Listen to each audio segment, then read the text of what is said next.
Previously on Tales of Sanatana, sage Vajrasravas performed the greatest Vishwajit Yajna, where every possession was to be given away in charity. But his young son, Nachiketa, noticed that only old and barren cows were being offered. Seeking to protect his father from the consequences of an improper sacrifice, the boy repeatedly asked, "Father, to whom will you give me?" In anger, Vajrasravas replied, "To death I give you."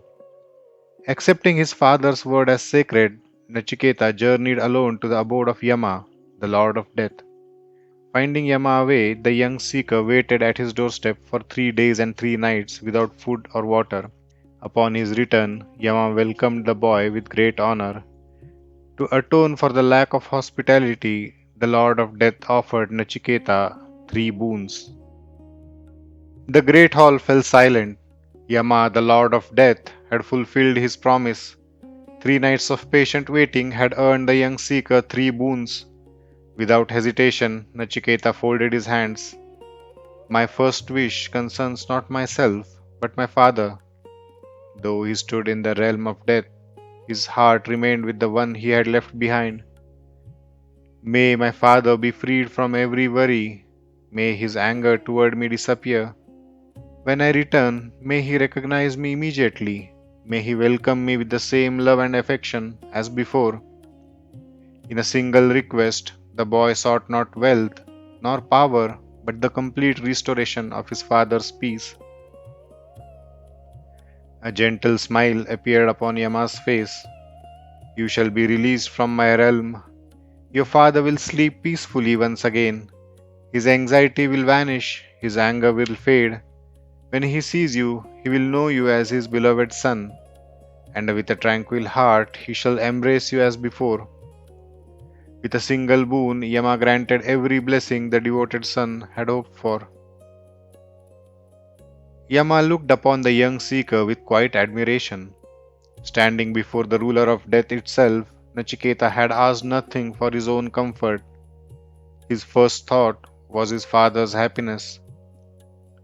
In that moment, Yama saw before him not merely a fearless child, but a disciple whose heart was firmly rooted in Dharma. With the first boon fulfilled, Nachiketa bowed once more.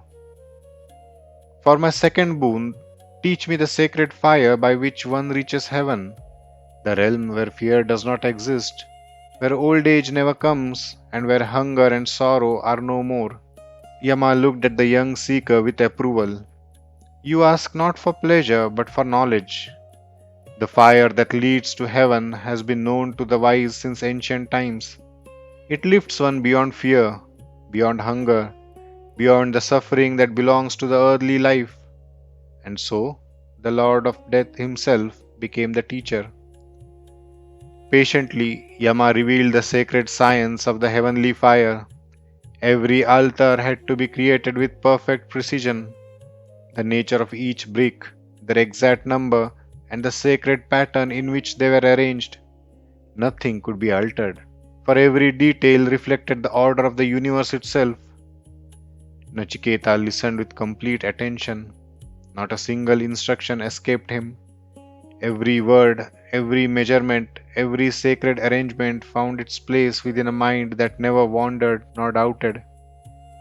When the teaching was complete, Yama became silent.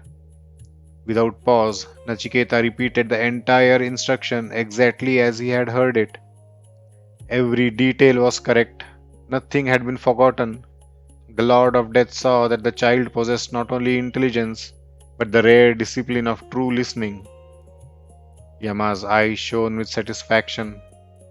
Rare indeed is such understanding. From this day onward, this sacred fire shall forever bear your name. Future generations would remember it as the Naciketa Agni, a sacred path to heaven, and a tribute to the boy who had mastered it.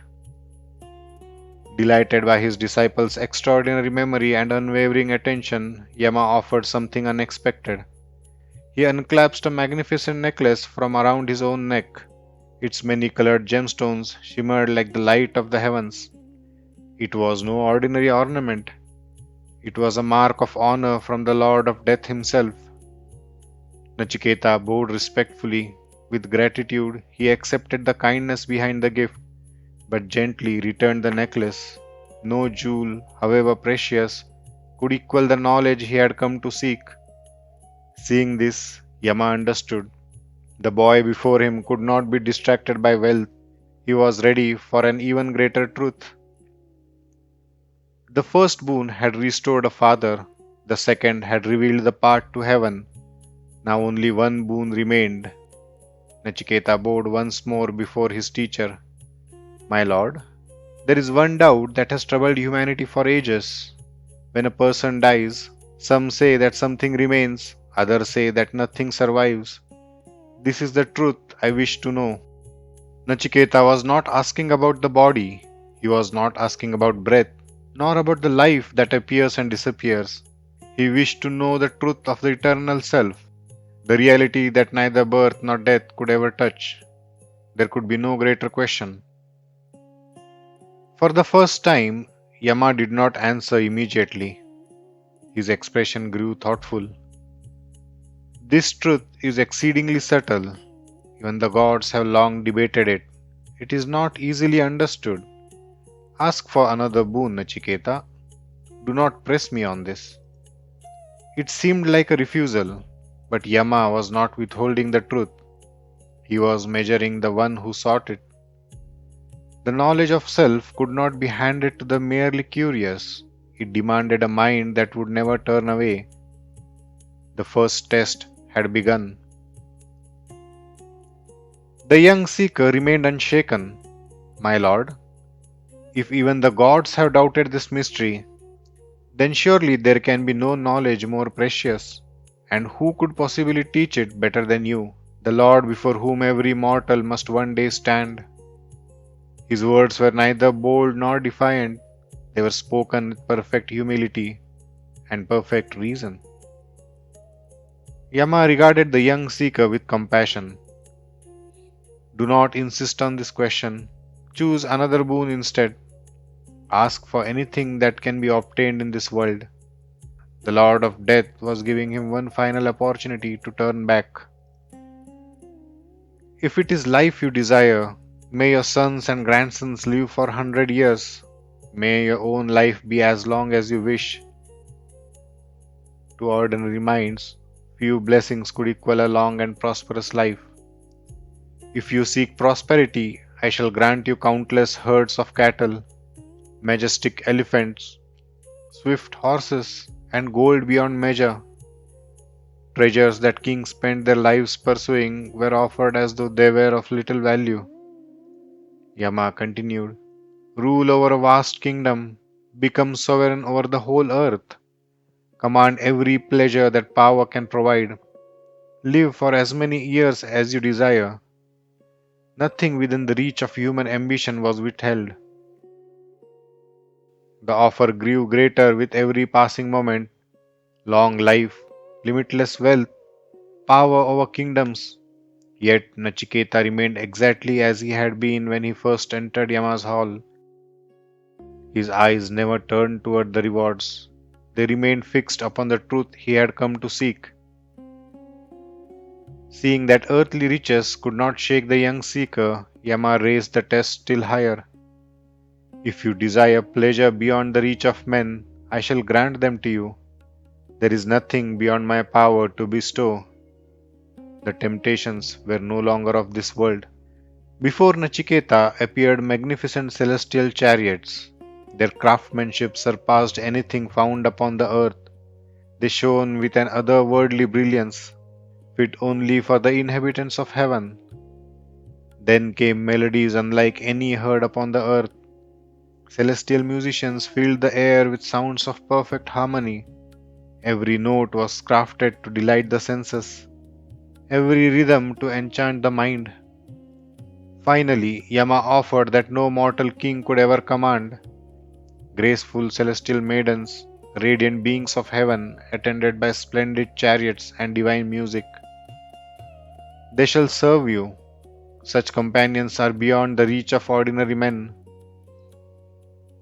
Everything that wealth could purchase, everything that power could command, everything that heaven itself could offer now stood before the young seeker.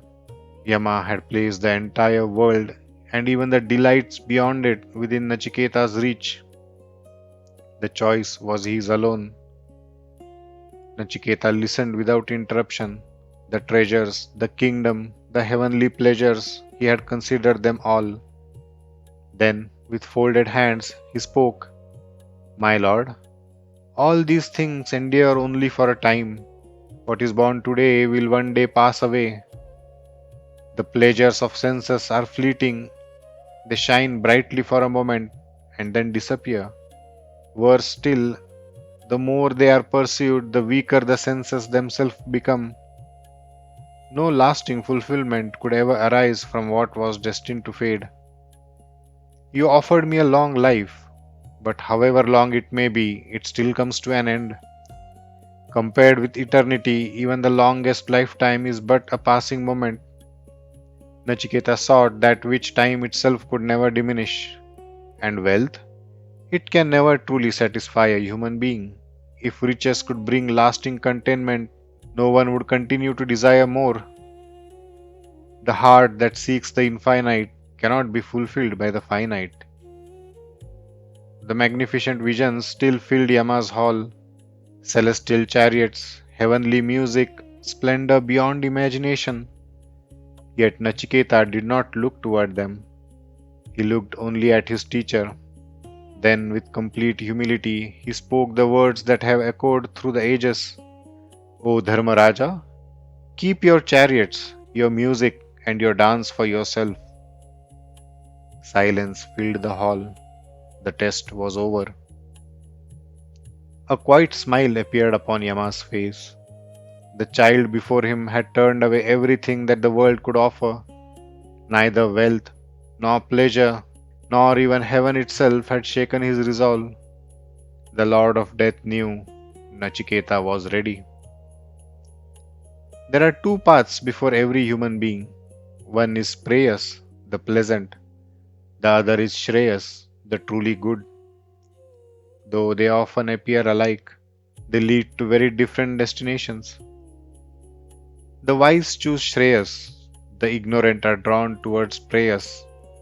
One leads to lasting freedom, the other binds a person ever more tightly to the endless cycle of desire. Every life is shaped by this choice. Yama looked upon the young seeker with deep affection. "Nachiketa, you examined every temptation before you, and yet you choose neither wealth nor pleasure. You choose truth. Rare indeed is such discrimination. Many believe that riches will satisfy the heart, but desire only grows. The one who runs after possessions rarely discovers lasting peace. For what is temporary can never satisfy the longing for the eternal. Many imagine themselves to be wise. They guide one another with great confidence. Yet without knowing the truth of the self, they wander in circles, like the blind leading the blind. This wisdom cannot be gained by argument alone. It cannot be discovered merely through learning. It must be received from one who has realized it, and it must be sought by the one who truly longs for it. Rare is the teacher who can reveal this truth. Rarer still, the student who can truly understand it." Yama paused. His eyes rested upon the young seeker. "You, Nachiketa, have proved yourself worthy." The tests were over. The questions had ended. Now, for the first time, the Lord of Death began revealing the eternal knowledge of the self, knowledge that neither time nor death could ever destroy. The pleasant and the truly good both approach every human being. The pleasant delights the senses, the good elevates the soul. Though they often stand side by side, only the wise can tell them apart. The wise examine both and choose the path of Shreyas. The foolish, seeking comfort and possession, choose Preyas instead. One choice leads toward freedom, the other returns one again and again to worldly bondage. Yama looked upon Nachiketa with quiet admiration. The countless pleasures I offered never distracted your mind. You understood their true nature.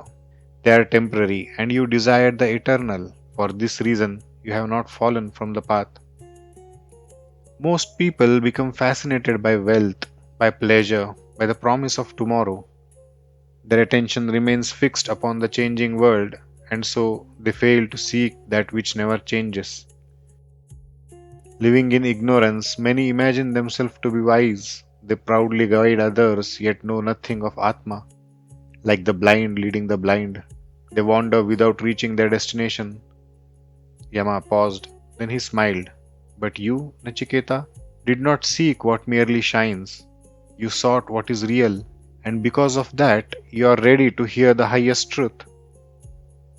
Nachiketa listened in complete silence. Then Yama spoke. You asked to know that which is beyond righteousness and beyond unrighteousness, beyond every action and every consequence. It is beyond what has been and beyond what is yet to come.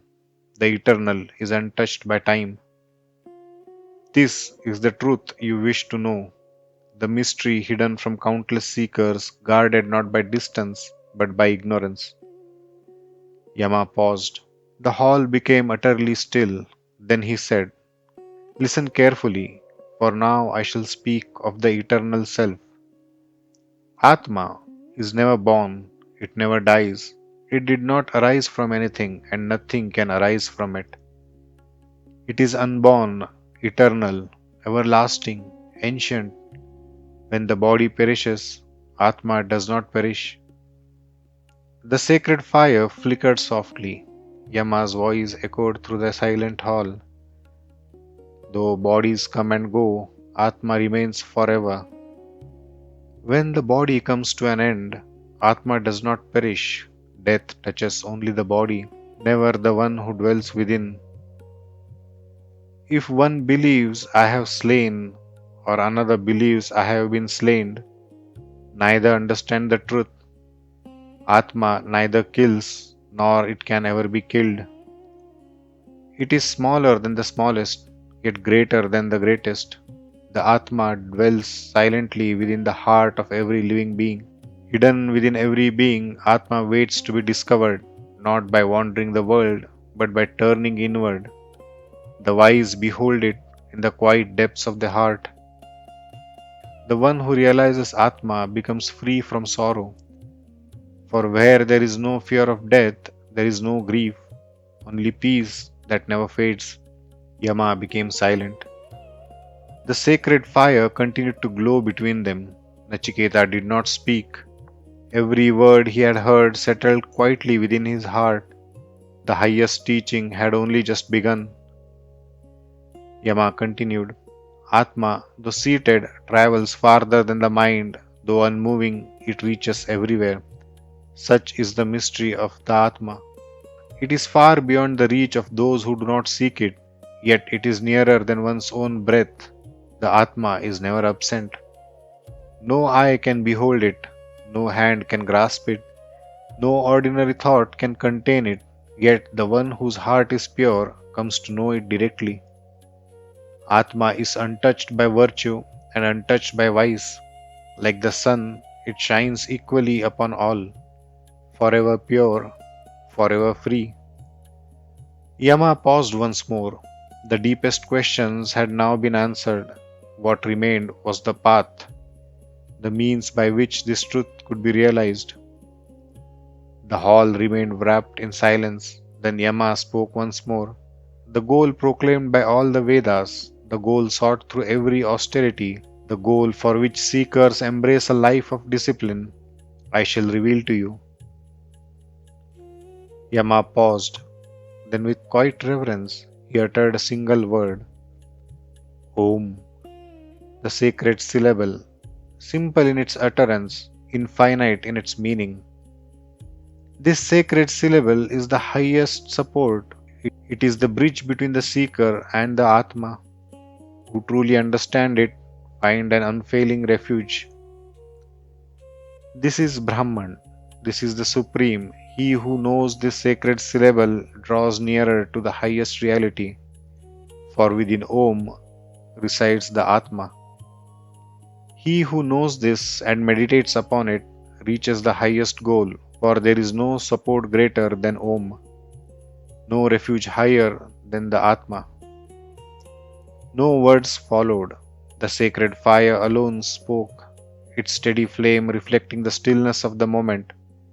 Nachiketa remained motionless, not from uncertainty, but from deep contemplation. The Lord of Death looked upon the young seeker. The questions had been sincere, the trials had been endured, the temptations had been refused.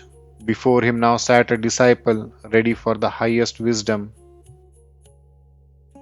Thus, in the silent halls of Yama, a young seeker received the first rays of eternal wisdom. But the journey had only just begun.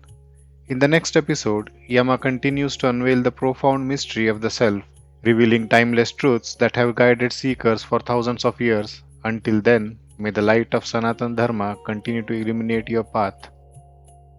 To know what happens next, please like this video, subscribe to the Tales of Sanatana, and press the bell icon so you never miss a new story from our ancient scriptures.